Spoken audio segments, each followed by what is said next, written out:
Vamos convidar nesta noite o pastor Cláudio Duarte. Aplauda ao Senhor e ele estará nos trazendo a mensagem nesta hora. Valeu. Graça e paz. Amém? Amém? Isso. Eu quero que você abra a sua Bíblia, por favor, no Evangelho de Marcos, o capítulo de número 5.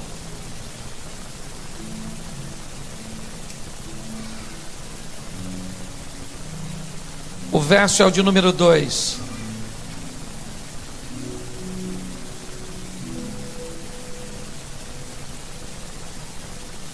Marcos capítulo 5, verso 2. Eu quero falar hoje de encontro. Pessoas que estavam vivendo circunstâncias difíceis, que estavam vivendo quadros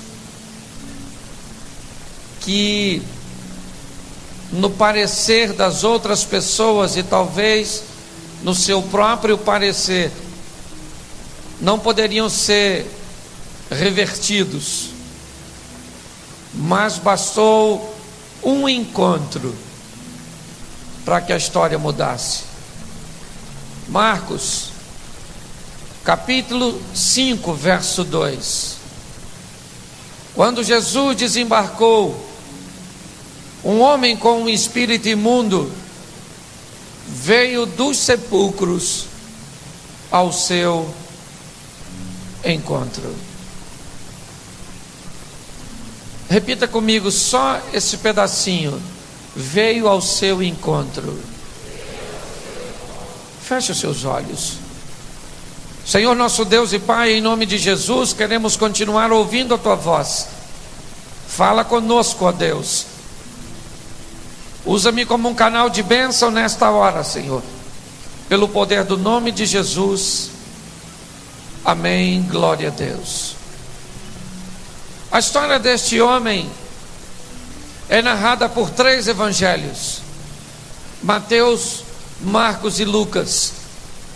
Apenas João não narra essa passagem. Mateus, ele é muito superficial naquilo que vai narrar, e ele narra que ao invés de um endemoniado tinham 2. Marcos e Lucas optaram por focar apenas em um desses homens, mas a história acaba trazendo um complemento uma para outra. O texto se detém em dizer que era um homem com espírito imundo, um endemoniado. Mateus diz que este homem era um perigo para a sociedade local. Marcos diz que ele andava pelado. Olha só, Marcos diz que o cara era doido, tinha um espírito imundo. Mateus diz que além do espírito imundo, ele tacava os outros. E se não bastasse, Lucas diz que era pelado. Une as 3 histórias: um doido atacando os outros, pelado. Lucas diz que tentaram prendê-lo, mas não conseguia, porque ele quebrava tudo e fugia.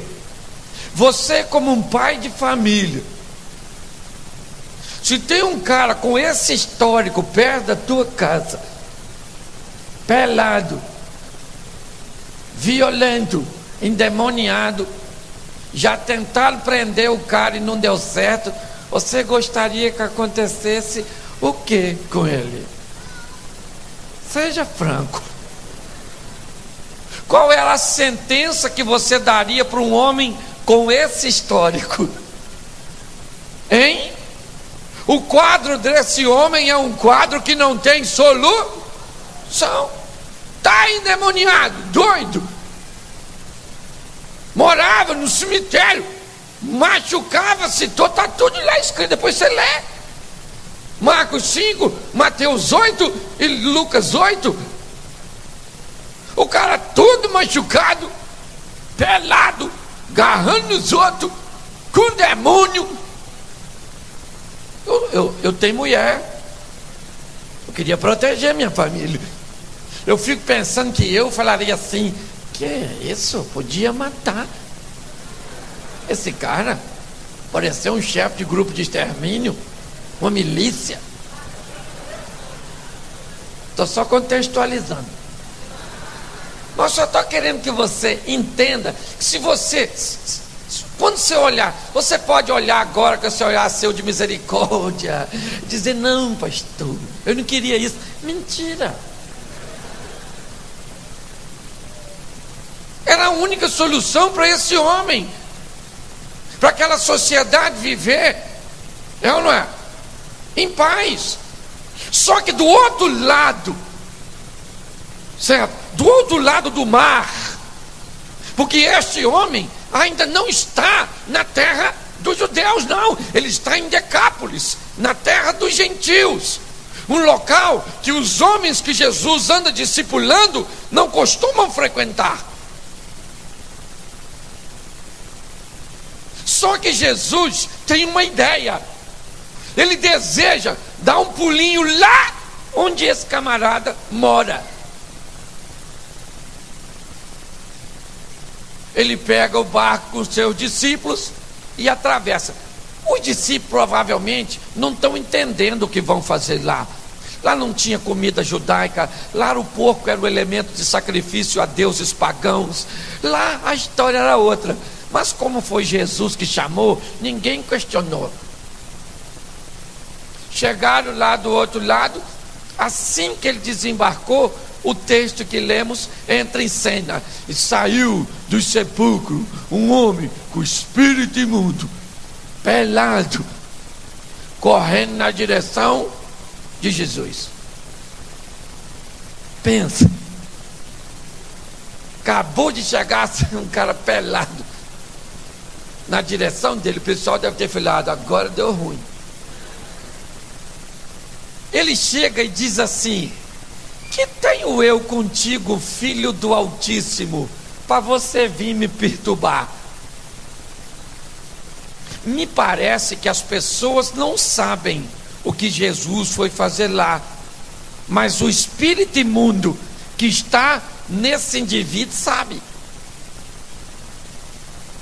Porque o espírito é claro em dizer: o que tenho eu contigo, filho do, para você vir me perturbar, me atormentar. Eu aprendo uma grande lição aqui, sabe o que é? Deus tem grandes coisas para fazer na nossa vida, e na maioria das vezes nós não temos dimensão do que é, mas Satanás já sabe, e vai tentar de todas as maneiras fazer com que não se cumpra. Você vê que o Espírito diz: por que você veio aqui me atormentar? Se você perguntasse a um dos discípulos, provavelmente eles não saberiam o que estavam fazendo ali. Uma terra inóspita para eles. E quem esperaria que um homem tão ocupado, quem esperaria que um homem com uma dinâmica de trabalho tão intensa, se daria o luxo de reservar um pouco do seu tempo para olhar para um homem ferido, vivendo nos sepulcros, andando pelado, banido pela sociedade? Um homem que qualquer um que observasse o histórico dele diria que para ele, insano do jeito que era e no caos que vivia, era melhor estar morto. E Jesus vai lá para matá-lo. Jesus vai entrar na vida deste homem para matá-lo. Ele não precisa morrer? Precisa, mas não fisicamente. Não, Jesus vai ali para acabar com aquela vida. Jesus vai ali para mudar aquela história. Uma história que para muita gente deveria ser a morte no sentido literal. Jesus entra em cena, mostrando que é capaz de mudar a história de um homem que ninguém poderia mudá-lo.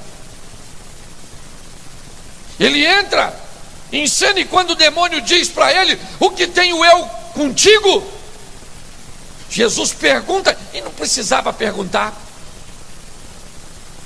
mas Jesus diz: como é que é seu nome, querido? Ele diz: o meu nome é Legião, porque nós somos um montão que estamos aí dentro. Note que Jesus não está conversando com o homem, ele está conversando com quem? Com o demônio, o espírito que está lá possuindo. Aí ele falou: nós somos muito aqui, está meio apertado, mas nós estamos aqui, uma legião. Jesus falou: não quero saber a quantidade, sai dele agora. Pode sair, pode sair, pode sair, pode sair, pode sair. Sai dele agora. Os demônios falaram assim: poxa, não nos mande para muito longe, sim. A gente pode entrar nesses porquinhos. Tinha uns porquinhos lá dando um rolezinho assim. Devia ser porquinho pra caramba, que era uma legião. Aí Jesus olhou para os porquinhos e falou: pode entrar, a gente não come porco mesmo. Os demônios entraram tudo nos porquinhos e jogaram os porquinhos tudo no precipício, dentro d'água. Mataram os porquinhos. Agora o homem está lá, trocou de roupa. Ou melhor, botou uma roupa. Desculpa. Ele estava lá escutando Jesus, quando quem chegou? Quem cuidava dos porquinhos. E falou: